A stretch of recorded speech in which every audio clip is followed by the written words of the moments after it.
So you're getting all these offers, tons of money, cash coming in overnight packages, all over your bed. I can't imagine $10,000 cash. It's everywhere. It was wicked, yeah. And you've got about 10 other offers. And what's the offer you end up going with?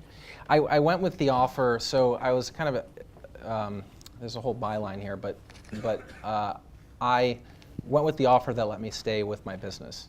So I wanted to keep working at this thing. I was so passionate about computers and so passionate about the MP3 movement and all these types of things that all these other companies were like, hey, let me buy what you've built, but get out of here, kid.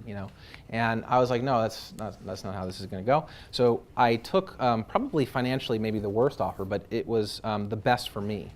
And that was with from an offer that was made from Michael Ovitz, who was he was the founder of CAA. He at the time that we were negotiating, he was on the cover of the New York Times magazine, and he just seemed like a really fancy person, and I was really intrigued. And of course, I was told in the negotiations, like, hey man, if you come and we do this stuff, like, you're gonna do way better, and you'll get stock in lots of the businesses that we'll be investing in. And what they viewed me as is not only did they like the business a bit and they wanted to do more stuff in music, but they really liked that I was young, that I understood the tech space that most people didn't, and that I could point out what was cool and what was happening so that they could bring those companies in so that we could look at them more closely.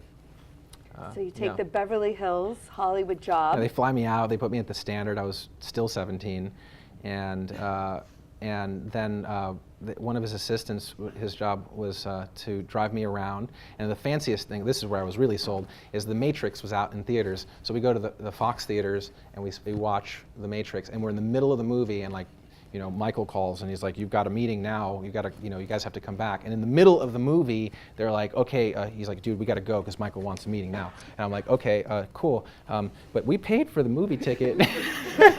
And I just don't, I'm from Poughkeepsie, I don't understand, like, you guys are like rich or something. I don't know, this is overwhelming for me that you would leave in the middle of a movie. I never, did that.